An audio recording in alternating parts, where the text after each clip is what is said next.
Hello students, this is Neeraj Gupta. First chapter video number 20. आज हम जो discuss कर रहे हैं वो है बिजनेस रिस्क. बिजनेस में तो रिस्क होता ही है. बिजनेस का मतलब ही रिस्क है. जब हम जॉब करते हैं तो हमें महीने के एंड में सैलरी मिलने की 99.99% प्रोबेबिलिटी होती है.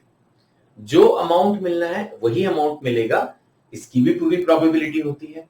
यानी अगर हमें पैसे कमाने हैं और मिनिमम रिस्क लेना है तो हमें जॉब करनी चाहिए. अगर हम एक प्रोफेशनल हैं, ये सब चीजें हम डिस्कस कर चुके हैं. अगर हम एक प्रोफेशनल हैं तो हम जब प्रैक्टिस करते हैं तो हमारे ऑफिस के क्योंकि खर्चे आमतौर पर कम होते हैं. हाँ, फीस हमें अपने क्लाइंट से कितनी मिलेगी as a doctor, as a advocate, as a chartered accountant, वो हमें श्योर नहीं होता. लेकिन क्योंकि खर्चे काफी कम होते हैं तो रिस्क वहां पर भी बहुत ही मिनिमम होता है. लेकिन जब हम बिजनेस करते हैं तो बिजनेस में तो फिर पूरा रिस्क है. जो प्रोडक्ट आपने बनाया हो सकता है उसकी डिमांड ना रहे मार्केट में, फैशन चेंज हो जाए, गवर्नमेंट पॉलिसी चेंज हो जाए, कोई नेचुरल क्लैमिटी आ जाए, कोई वॉर छिड़ जाए, फ्लड्स, अर्थक्वेक, आप बीमार पड़ जाओ, आपके मेन एम्प्लॉय बीमार पड़ जाए, मशीन खराब हो जाए, फायर हो जाए, डिलीवरी में कोई प्रॉब्लम आ जाए, कोई पुलिस कंप्लेंट हो जाती है, कि केस हो जाता है. आप तो नहीं चाहते लेकिन फिर भी हो जाता है. तो बहुत सारी चीजें हैं, बहुत सारी चीजें जो एक बिजनेसमैन को कभी भी तंग कर सकती हैं. सो अगर हम बिजनेस रिस्क की बात करें तो it refers to possibility of इनएडिक्वेट profits और लॉसेस. इनएडिक्वेट प्रॉफिट का क्या मतलब है? भाई देखो, अगर मैंने 1 करोड़ रुपए लगाए और मुझे 50,000 रुपए का प्रॉफिट है तो कोई कहे आपको तो प्रॉफिट हो रहा है, आपको क्या टेंशन है? सर, 1 करोड़ रुपए लगा के 50,000 रुपए का प्रॉफिट तो नहीं चलेगा ना. I need higher profits. तो इसका मतलब some time even the low profit is insufficient. I need sufficient profit. 1 crore रुपए अगर मैंने लगाए हैं और सपोज मुझे ऐसा लगता है कि मुझे साल में 10 लाख रुपए कमाने हैं, तो फिर जब तक 10 लाख की इनकम नहीं होगी तब तक वो low profit is no profit. That's almost as good as no profit, है ना. इसी तरह से अगर हम बात करते हैं लॉस की, तो जैसा मैंने कहा, सपोज किसी ने 1 करोड़ रुपए अपने बिजनेस में लगाया, पूरे साल मेहनत की और साल के एंड में लॉस हो गया, तो ये भी पॉसिबिलिटी होती है. लॉस भी हो ही सकता है. बिजनेस है तो बिजनेस का मतलब यही है कि उसमें लॉस भी हो सकता है. There is no doubt about it, है ना. सो बिजनेस में दोनों सिचुएशंस पॉसिबल है. इनएडिक्वेट प्रॉफिट भी पॉसिबल है और लॉस भी पॉसिबल है, राइट. अब जहां तक सवाल है कि इसके रीजंस क्या हैं, वैसे कॉजेस ऑफ बिजनेस रिस्क एक अलग से वीडियो में मैं कवर करूंगा, बट फिलहाल मोटा मोटा अगर हम बात करें तो there are uncertainties, there are unexpected events. Uncertain, business is uncertain. पता नहीं क्या होगा. हम सोचते हैं अपने हिसाब से कि ऐसा होगा, होता कुछ और है. So there is always involve is an uncertainty, है ना. अनसर्टेन, पता नहीं.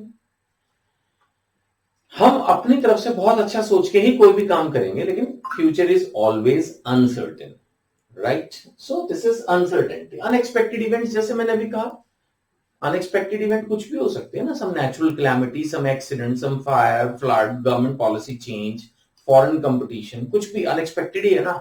अचानक हो जाता है. टेक्नोलॉजी अचानक इंप्रूव हो जाती है, कोई नई चीज मार्केट में आ जाती है.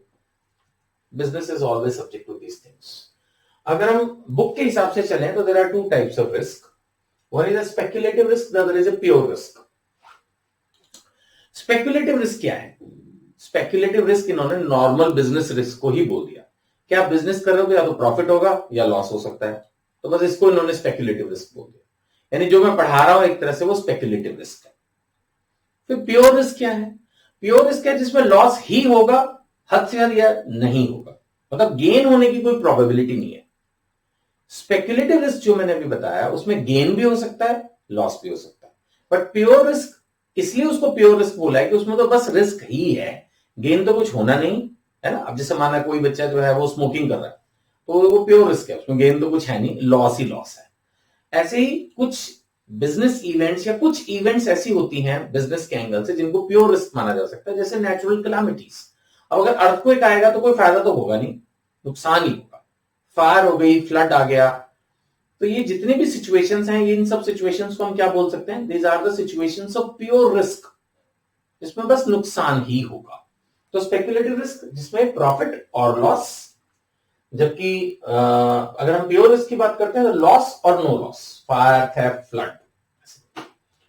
अब आपकी बुक में आगे हम डिस्कस करते हैं तो नेचर ऑफ बिजनेस रिस्क दिया हुआ है कि बिजनेस रिस्क के क्या फीचर्स हैं। सबसे पहली बात, it arises due to uncertainties, वही जो बात मैं अभी कर रहा था, uncertainty that is the main thing, है ना।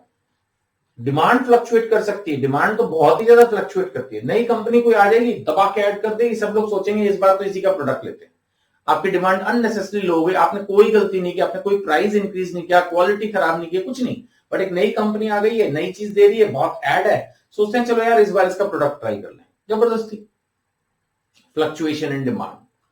Then government policy, sometime government exports allow करती है, समटाइम रोक देती है, sometime import of raw material या import of any item allow करती है, समटाइम रोक देती है। आपकी गवर्नमेंट की पॉलिसी नहीं है, दूसरी गवर्नमेंट की पॉलिसी चेंज होगी, सपोज आप जहां एक्सपोर्ट कर रहे थे वहां कोई चेंज आ गया, या जहां से इंपोर्ट कर रहे थे उस गवर्नमेंट ने कोई चेंज कर दिया, यू आर हेल्पलेस। टेक्नोलॉजी, ये तो बहुत ही खतरनाक चीज है, रोज नए इन्वेंशंस, नए प्रोडक्ट मार्केट में आ जाते हैं, अगर ऐसा कुछ भी होता है तो आपके प्रोडक्ट की डिमांड हिलने लगती है ना। एंड देन नेचुरल कैलामिटीज, तो ये सब चीजें हमें बहुत ज्यादा डिस्टर्ब करती हैं। फिर बिजनेस के फीचर्स का पार्ट है, it is an essential part of every business, यानी कोई भी बिजनेस होगा उसमें कम या ज्यादा रिस्क तो है ही है ना। और ये डिपेंड करता है नेचर ऑफ बिजनेस पे, अगर आपका फैशन टाइप बिजनेस है, टेक्नोलॉजी टाइप, इलेक्ट्रॉनिक्स का बिजनेस है तो बहुत ज्यादा रिस्की है, रोज जैसे मैंने कहा नए नए चेंजेस आते हैं। अगर आप किराना स्टोर चला रहे, एग्जाम्पल लिया है ना, सिंपल चीजों में डील कर रहे हैं, मतलब कोई केमिस्ट शॉप है, तो इस तरह की चीजों में बहुत ज्यादा वेरिएशंस नहीं होती, लोग अगर एक बार आपसे मेडिसिन लेने लगते हैं तो फिर लेते ही, ऐसा नहीं होता कुछ। साइज पर भी डिपेंड करता है नेचुरली, जितना छोटा बिजनेस होगा रिस्क कम है, जितना बड़ा बिजनेस होगा रिस्क भी ज्यादा है, मैग्नीट्यूड बढ़ जाता है ना। अगर किसी का 100 करोड़ रुपए बिजनेस में लगा हुआ है तो जरा सा भी कुछ हुआ तो सीधा एकदम ह्यूज अमाउंट में जो है वो लॉसेस नजर आ सकते हैं। एंड एक और फीचर है रिस्क का कि higher the risk higher the gains, कि जितना ज्यादा हम रिस्क लेंगे उतना ही हमें ज्यादा इनकम होगी, ऐसा एक आम तौर पर माना जाता है, ठीक है ना। तो आई थिंक हमने एक रीजनेबल डिस्कशन करा है बिजनेस रिस्क के बारे में। अभी इस पर 2 वीडियो और रहेंगी हमारी, और तब हम ये बिजनेस रिस्क का टॉपिक कंप्लीट करेंगे। Thank you.